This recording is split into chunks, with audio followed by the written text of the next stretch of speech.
Ça s'est passé le 1er décembre, où ce copain qui s'appelle Frédéric, qui est un ouvrier du port, un salarié du port de Bassens, s'est entravé, il est tombé.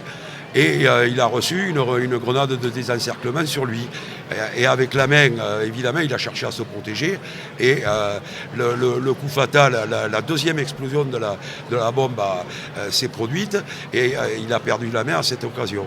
Ce qui a entraîné, évidemment, par la suite, outre la blessure, le traumatisme physique, bien évidemment, mais psychologique, des problèmes familiaux, parce que vous imaginez des enfants qui voyaient leur père comme ça mutilé, c'est terrible.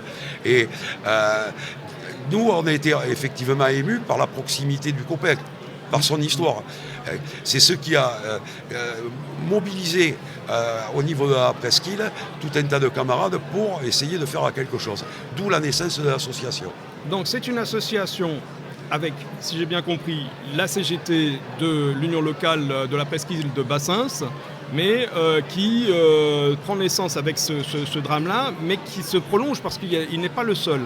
Alors en Gironde, bon, déjà, nous avons deux mutilés où les accidents se sont produits effectivement dans la période du mois de décembre.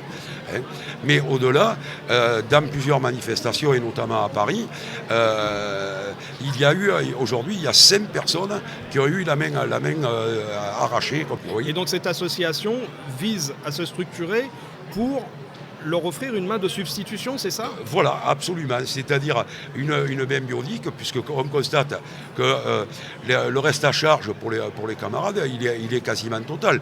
La proposition ou les propositions qui sont faites par la sécurité sociale visent au minimum.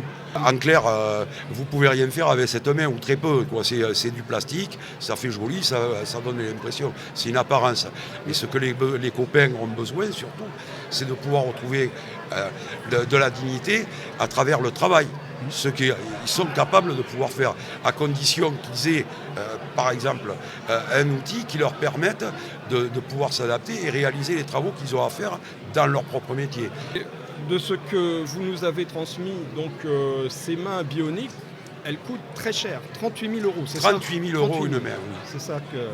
Et donc c'est pour ça qu'il y a nécessité de se collecter pour l'association à ce but-là. Donc si je suis un syndicat, si je suis une union locale, n'importe quelle structure CGT, que j'ai envie de participer à cette association, qu'est-ce que je fais ? Qui je contacte ? Alors évidemment, dans tous les départements, s'il y a des copains qui veulent nous contacter pour créer une antenne relais sur les départements, on en sera tout à fait heureux et nous en avons besoin pour apporter cette force supplémentaire sur le terrain. Bon, mais chaque délégué en entreprise est encouragé à faire des collectes et à en adresser après le fruit à la maison des syndicats, à Bassens, à Libellé, à Assiste WC. Voilà.